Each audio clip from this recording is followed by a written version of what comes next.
Bulletin का बाकायदा आगाज करेंगे। सबसे पहले अफसोसनाक खबर आपको देंगे। मोटरवे M2 चकवाल के करीब बस उलट गई है। हादसे में 8 अफराद जाम बहक, 15 शदीद जख्मी हो गए हैं। आपको ये मनाजिर इस वक्त दिखाए जा सकते हैं। इस वक्त आप बोल न्यूज़ की स्क्रीन पर मनाजिर देख सकते हैं, मुलाहिजा किए जा सकते हैं। हादसे की इत्तला मिलते ही मोटरवे पुलिस मौके पर पहुंची है, जो कि फुटेज में भी देखी जा सकती है। साजो सामान यहाँ पर लोगों का बिखरा हुआ है। हादसा पेश आया है, अफसोसनाक वाक़या रूनुमा हुआ है। आपको बता दें कि मोटरवे M2 चकवाल के करीब बस उलट गई है। हादसे में 8 अफराद जाम बहक, 15 जख्मी हुए हैं। मामूली जख्मियों को तिबी इमदाद दी गई है। लाशों और शदीद जख्मियों को THQ चकवाल मुंतकिल कर दिया गया। उधर बलूचिस्तान के जिला वाशिक में 3 तेल बरदार गाड़ियों में तसादुम हो गया है, जिसके नतीजे में तीनों गाड़ियों को आग लग गई है। इन गाड़ियों में 5 अफराद सवार थे जो झुलस कर जाम बहक हो गए हैं, जिनका ताल्लुक कोयटा और मसूंग से बताया जा रहा है। रोड की टूट फूट हादसे की वजह करार दी जा रही है।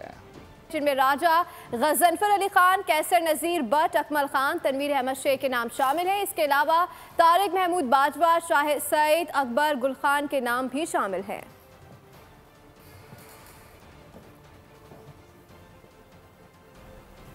और 9 मई वाक़े पर जुडिशल कमीशन की तश्कील के लिए दरख्वास्त। सुप्रीम कोर्ट बेंच से तहरीक इंसाफ को मजीद दस्तावेज़ात जमा कराने की मोहलत दे दी है और साथ ही समाअत गैर मुअय्यना मुद्दत के लिए मुलतवी कर दी गई। सानह 9 मई से मुताल्लिक़ जुडिशल कमीशन की तश्कील का मामला। बानी PTI की दरख्वास्त पर सुप्रीम कोर्ट के आईनी बेंच ने समाअत की। वकील हामिद खान ने दलाइल लिए, कहा वाक़े पर जुडिशल कमीशन बनाया जाए, सिविलियंस का मिलिट्री ट्रायल ना किया जाए। जस्टिस मोहम्मद अली मजहर ने कहा सिविलियंस के मिलिट्री ट्रायल का केस अलग से चल रहा है, इसकी इस्तदा गैर मौसर हो चुकी। जस्टिस जमाल मंदोखिल ने पूछा कि आपने 9 मई के लोगों को ब्लॉक करने का जिक्र किया है, क्या किसी का डेथ सर्टिफिकेट लगाया है? इन हलाकतों की कहीं कोई FIR दर्ज हुई हो तो दिखाएं। बेंच ने तहरीक इंसाफ को मजीद दस्तावेज़ात जमा कराने की मोहलत देते हुए समाअत गैर मुअय्यना मुद्दत के लिए मुलतवी कर दी। सुप्रीम कोर्ट ने 9 और 10 मई के मुल्ज़िमान की ज़मानत मनसूखे से मुताल्लिक़ केस में पंजाब हुकूमत को रिपोर्ट जमा करवाने के लिए 2 हफ्तों का वक्त दे दिया है। प्रोसिक्यूटर जनरल पंजाब अदालत में पेश हुए। आलिया हमजा, शहरियार आफरीदी और दीगर की ज़मानत मनसूखे की अपीलों पर रिपोर्ट जमा कराने के लिए मुहतम की इस्तदा की गई है। और वज़ीर-ए-आज़म की जानिब से वफाकी काबीना के नए अरकान के एजाज़ में नाश्ते का अहतमाम किया गया। वज़ीर-ए-आज़म मोहम्मद शहबाज शरीफ से नए वफाकी वज़रा और वज़रा ममलिकत और मुशीरों समेत वफाकी काबीना के अरकान ने मुलाकात की। वज़ीर-ए-आज़म ने कहा कि तमाम वफाकी वज़रा और काबीना के दीगर अरकान की कारकर्दगी का बाकायदा और मुतवादिर जायज़ा मैं खुद लूँगा। वफाकी काबीना के अरकान ने मुल्क की तरक्की और अवामी फलाह बहबूद के लिए फ़ाल किरदार अदा करने के आज़म का भी अदा किया। पाकिस्तान में सियासी इस्तेहकाम से सरमायाकारी में इजाफा हो रहा है। मईशियत ICU से निकलकर बहाल हो रही है। सेनेटर वजीर शर्जीना मेमन ने तकरीब में खिताब में कहा कि पाकिस्तान में ई-कॉमर्स की बहुत ज़रूरत है। चाहते हैं कि हुकूमत और सरमायाकार मिलकर काम करें। पाकिस्तान सरमायाकारी के लिए शानदार जगह है।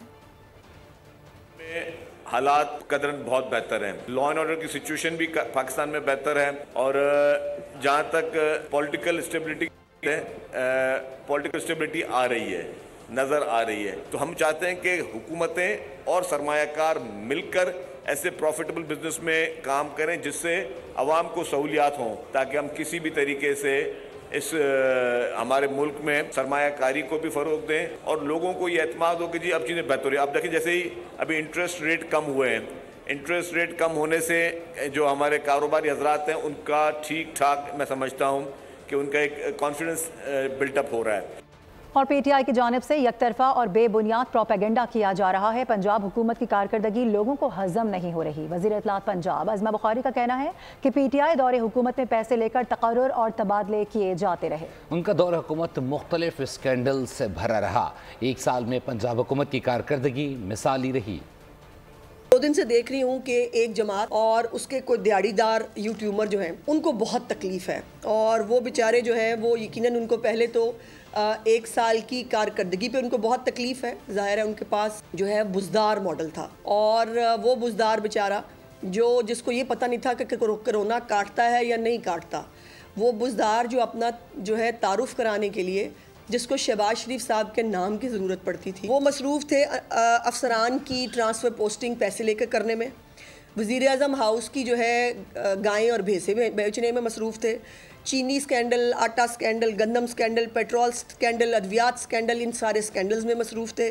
और पिंकी और गोगी साहिबा जो हैं उनका एक अलहदा बाज़ार गर्म था जिसके अंदर हर चीज़ का एक रेट था और रेट के हिसाब से जो है वो चीज़ें होती थी। मरियम नवाज साहिबा के इश्तिहारात में इमारतें नहीं छापी, वहाँ पर उनके इक़दामात बताए हैं।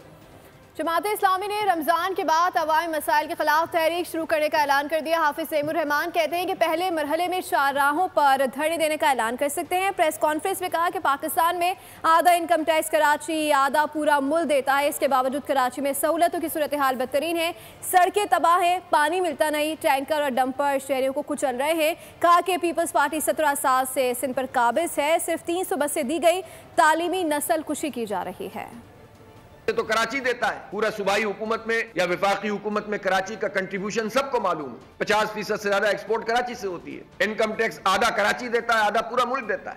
कराची में 98% रेवेन्यू पूरा सूबा सिंध का कराची से होता है। जब ये सारी सूरत हाल है तो इस शहर के साथ जो सलूक किया जाता है, एक तरफ इसका इंफ्रास्ट्रक्चर तबाह है, चौथी पांचवी मरतबा पाइपलाइन फट गई है, इस वक्त भी पानी नहीं मिल रहा है शहर को। K4 मंसूबा 15 साल हो गए हैं, ये हुकूमतें बना के नहीं दे रही हैं। मास ट्रांजिट प्रोग्राम वो करके नहीं दे रहे। सर्कुलर रेलवे का जो प्रोजेक्ट था वो नहीं हो रहा। तो क्या हो रहा है फिर ये हो रहा है कि इस शहर के लोग तकरीबन 65% अब मोटरसाइकिल पे आ गए। वो डंपरों और टैंकरों का निशाना बन रहे। 17वां साल शुरू हो गया है पीपल्स पार्टी का लगातार हुकूमत का, उस 50 साल से हुकूमत में, और MQM हर हुकूमत में शामिल होती है। नूरा कुश्ती अपनी जगह इस वक्त भी शामिल है। और 17वें साल में 300 कितनी बसें आई हैं? कराची को 15-17 हजार बसों की जरूरत है। और पहला रोज़ा कल होगा या फिर इतवार को रमज़ान मुबारक का चांद देखने के लिए मरकजी रोयत हिलाल कमेटी का इजलास आज पेशावर में होगा। चांद की रोयत के लिए जोनल कमेटियों के इजलास तमाम जोनल हेडक्वार्टर्स में होंगे, जबकि रिसर्च काउंसिल ने पहला रोज़ा इतवार को होने का इम्कान जाहिर किया है। उधर सऊदी अरब की सुप्रीम कोर्ट की अपील पर रमज़ान मुबारक का चांद आज तलाश किया जाएगा। अवाम को हिदायत की गई है कि चांद नजर आने की सूरत में करीबी अदालत में शहादत जमा कराएं।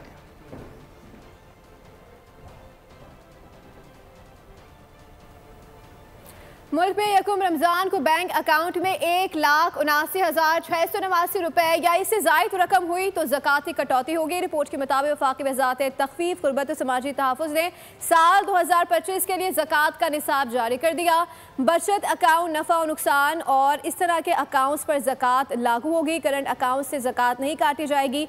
बैंकों को भेजे गए मरासिल में कहा गया है कि ज़कात की मद में कटौती 1 या 2 मार्च को रमज़ान की पहली तारीख की मुनासबत से होगी।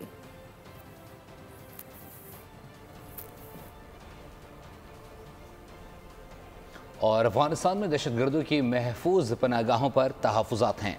तर्जुमान दफ्तर ख़ारजा ने कहा है कि अफगानिस्तान में छोड़े गए जदीद हथियार दहशतगर्दों के ज़ेर इस्तेमाल हैं। ये हथियार पाकिस्तान में दहशतगर्दी के लिए भी इस्तेमाल हो रहे हैं।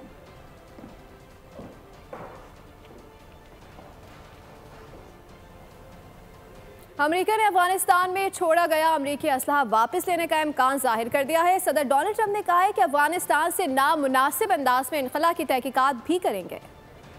खेलों के मैदान से शामिल करते हुए आपको बताया का इंतजार करना होगा। और अभी खबर यह है कि पाकिस्तान सुपर लीग के 10वें एडिशन का मेला रवां साल 11 अप्रैल से 18 मई तक 4 शहरों में सजेगा।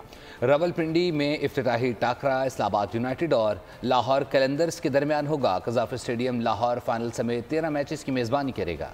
कौमी क्रिकेट टीम के हेड कोच आकिब जावेद को कोचिंग से हटाकर अहम जिम्मेदारी दिए जाने का इम्कान है। आकिब जावेद को नेशनल क्रिकेट अकेडमी का डायरेक्टर मुकर्रर किया जा सकता है। ज़राए के मुताबिक आकिब जावेद का अबूरी हेड कोच की हैसियत से मुआहदा ख़त्म हो चुका है और वो NCA में काम करने में दिलचस्पी रखते हैं। NCA के डायरेक्टर नदीम खान ओहदा छोड़ चुके हैं। ज़राए ने बताया है कि आकिब जावेद को सिलेक्शन कमेटी से भी फारिग कर दिया जाएगा।